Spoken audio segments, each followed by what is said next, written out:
अराजकता की, संवैधानिक संस्थाओं को बिना प्रमाण के नष्ट करने का प्रयास, आरोप लगाना, लेकिन बड़े भारी मन से जो प्रेस वार्ता राहुल गांधी जी ने करी और एक संवैधानिक संस्था इलेक्शन कमीशन ऑफ इंडिया निर्वाचन आयोग पे जिस तरह से बेबुनियाद आरोप बिना तथ्यों के झूठ बोल के लगाए, तो ये कहना गलत नहीं होगा राहुल उर्फ अराजक तत्व अब राहुल उर्फ विध्वंसक हो गए हैं।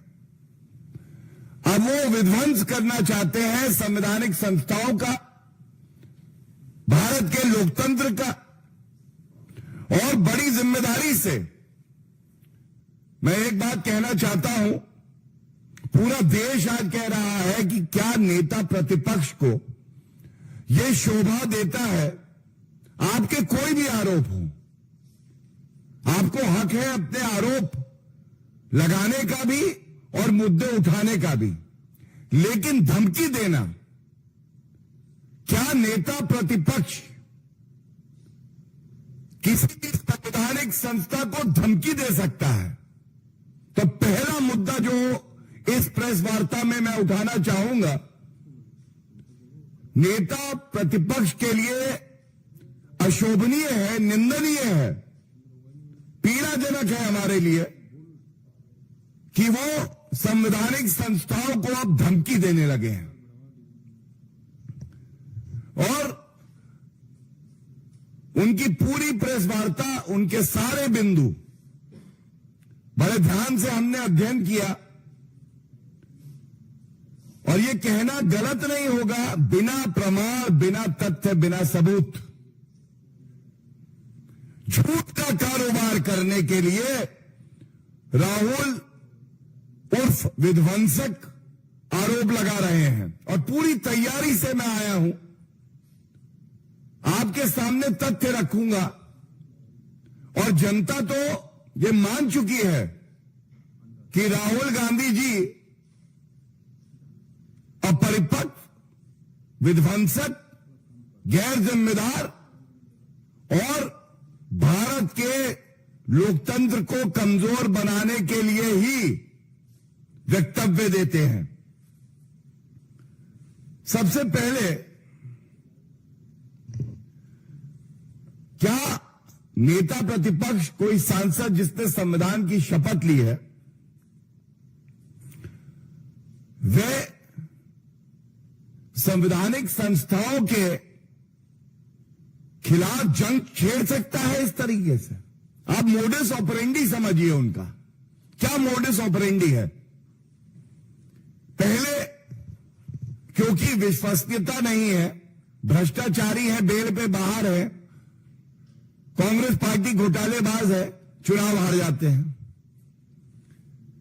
जब चुनाव हारते हैं तो स्टेप नंबर 2, ठीकरा कहीं फोड़ना है, तो ठीकरा फोड़ते हैं वो कभी ईवीएम पे, कभी वीवीपैट पे, कभी इलेक्शन कमीशन ऑफ इंडिया पे, कभी जनता को ही बुरा भला कह देते हैं और झूठे आरोप लगाते हैं बिना तथ्यों के, और कभी औपचारिक शिकायत नहीं देते हैं। No formal complaint is ever given. If you want to seek a remedy in law, Mr. Rahul Gandhi, I must remind you, our country, Bharat, India, is governed by rule of law, the Constitution of India. And there are forums to raise your complaint, but there is a procedure prescribed. You have to give a formal complaint. तो step number 2, कोई औपचारिक शिकायत नहीं। तीसरा, जब media में अनर्गल आरोप लगाते हैं, उसके बाद प्रमाण मांगती है कोई संवैधानिक संस्था, तो प्रमाण देने से मना कर देना। शपथ पत्र मैं दूंगा नहीं, डिक्लेरेशन मैं करूंगा नहीं। जो संवैधानिक संस्था है वो कहती है आप जो तथ्य कह रहे हो वो गलत है, रिकॉर्ड पे कुछ और है, आप झूठ बोल रहे हैं, गलत है। और आप कहते हैं नहीं, मैं डिक्लेरेशन नहीं दूंगा, मैं शपथ पत्र नहीं दूंगा, आपके तथ्यों का मैं जवाब भी नहीं दूंगा। जो मैं कहूं खाता ना बही, जो राहुल गांधी कहे वही सही। उसके बाद सबसे जो चिंताजनक है कि जिस तरह से झूठे आरोप लगाए जाते हैं, इससे देश में अराजकता फैलाना, नफरत फैलाना और संवैधानिक संस्थाओं की जो विश्वसनीयता है उस पर प्रश्न चिन्ह उठाना बेबुनियाद तरीके से, और यह चिंता का सबब है। अब मैं कुछ तथ्यों के साथ सर्वोच्च न्यायालय के आदेश के साथ लैस आया हूं। मैं जरूर यह जवाब देना चाहूंगा। पहला क्लेम क्या है? राहुल गांधी कहते हैं, यह बहुत अहम है सभी मीडिया साथियों के लिए भी, और राहुल गांधी जहां मिले माइक लगा के पूछिएगा क्या कहना है इस पे। राहुल गांधी का आरोप नंबर 1 है, digital voter list machine readable format में नहीं दी जाती है। यही कहा है राहुल गांधी ने। सबसे पहले तो जो हमारी जानकारी है, वोटर लिस्ट वेबसाइट पे हमेशा उपलब्ध कराई जाती है। यह बात अलग है जब राहुल गांधी चुनाव हार जाते हैं तो इस तरह के आरोप लगाते हैं, लेकिन न्यायालय नहीं जाते हैं। और क्यों नहीं जाते मैं आपको बताता हूं। इसका उत्तर एक जजमेंट है मेरे पास सुप्रीम कोर्ट का, और आप बड़े ध्यान से सुनिएगा। यह बात है 2018 12 अक्टूबर का जजमेंट, और ध्यान दीजिए कौन गया था सर्वोच्च न्यायालय? कमलनाथ जी गए, और इसी जो भी कहूंगा इसी आदेश से सर्वोच्च न्यायालय के। पहली लाइन क्या कहता है ये? The petitioner who is the president of the Madhya Pradesh Congress committee, और ये रिलीफ मांग रहे हैं। मध्य प्रदेश कांग्रेस कमेटी के अध्यक्ष कमलनाथ सर्वोच्च न्यायालय जाते हैं और कहते हैं जो मतदाताओं की सूची है ये हमें as per rules text format में दीजिए, टेक्स्ट फॉर्मेट में दीजिए। सर्वोच्च न्यायालय क्या कहता है यह बड़ा अहम है। सबसे पहले निर्वाचन आयोग की विश्वसनीयता। एक तरफ झूठे, मक्कार, ओछी, घटिया राजनीति करने वाले राहुल गांधी नेता प्रतिपक्ष, जिनके शब्दों में इतना वजन नहीं है कि उस पर कोई टिप्पणी करी जाए, और एक तरफ हमारे देश का सर्वोच्च न्यायालय ये कहते हैं निर्वाचन आयोग किसी पार्टी की बी टीम है। और मैं पढ़ता हूं एक पंक्ति इस आदेश से सर्वोच्च न्यायालय क्या कहता है? There is no doubt about the bona fides of election commission of India. It is a matter of record that in the last 25-30 years, Election Commission of India has built up the reputation of an impartial body which tries to hold fair elections. It is a constitutional authority and has been discharging its functions quite satisfactorily. This is what the Supreme Court says. The important takeaways are no doubt about the bona fides of the Election Commission of India. उनकी मंशा पर शक नहीं किया जा सकता। 25-30 साल से निर्वाचन आयोग निष्पक्ष संस्था के तौर पे कार्य कर रहा है, और वो संवैधानिक संस्था है और अपने कर्तव्य का निर्वहन संवैधानिक तरीके से कर रहा है। ये राहुल गांधी को पढ़ना चाहिए, जो संविधान लेके घूमते हैं, दिखाते हैं, लेकिन अंदर क्या है उस संविधान के कभी पढ़ा नहीं राहुल गांधी जी ने। दिक्कत ये है सारी। इसके बाद जिस मुद्दे पे पहला आरोप लगा है मैं वो पढ़ देता हूं। सर्वोच्च न्यायालय ने क्या तय किया?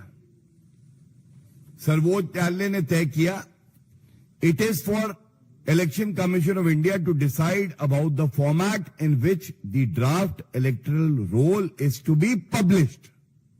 और ये क्यों, मैं इसका सारांश बता देता हूं। जब इलेक्टोरल रोल, जो हम जानते हैं कि कई लाख पन्नों पर चला जाता है, तो उसकी पीडीएफ कॉपी इमेज में ये दे दी जाती है। इनका कहना था कि वो सर्चेबल हो टेक्स्ट फॉर्मेट में। तो सर्वोच्च न्यायालय ने यह पाया, एज पर द रूल्स, जो भी रेलेवेंट रूल्स हैं, कि कोई आवश्यकता नहीं है, ये जो आप आरोप लगाते हैं और आपकी जो याचिका में प्रेयर है, निराधार है। इलेक्शन कमीशन ऑफ इंडिया कानून का पालन कर रहा है, बिल्कुल स्पष्टता से कहा। और इसके बाद एक और लाइन मैं पढ़ दूं, we are therefore of the opinion that the format in which the draft electoral roll is supplied to the petitioner fulfils the requirement contained in the election manual. जिस तरीके से निर्वाचन आयोग इलेक्टोरल रोल को उपलब्ध करा रहा है सभी पार्टियों को, वो कानून संगत है, संविधान संगत है।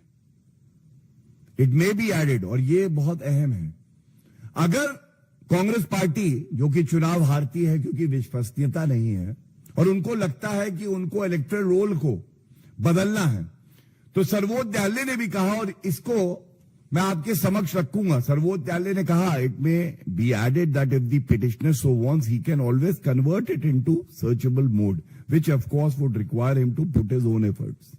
आप भी मेहनत करिए, आप बदल सकते हैं उसको, आज टेक्नोलॉजी है।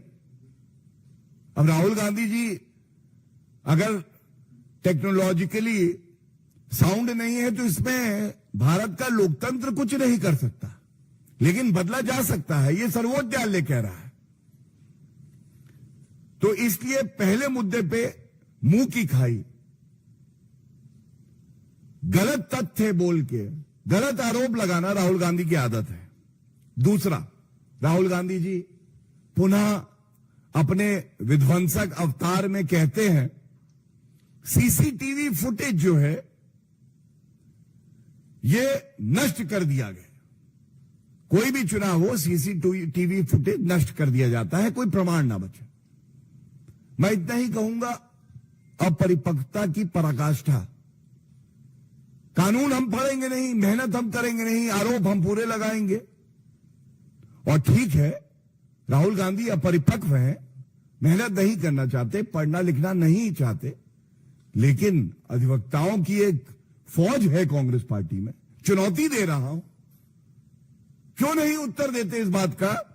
हमारे देश का कानून यह कहता है 45 दिन तक, 45 डेज के लिए जो वीडियो फुटेज है उसको प्रिजर्व किया जाता है। तो सवाल यह आता है कि 45 दिन के बाद क्या होता है? राहुल गांधी जी, क्या आपको जानकारी नहीं है?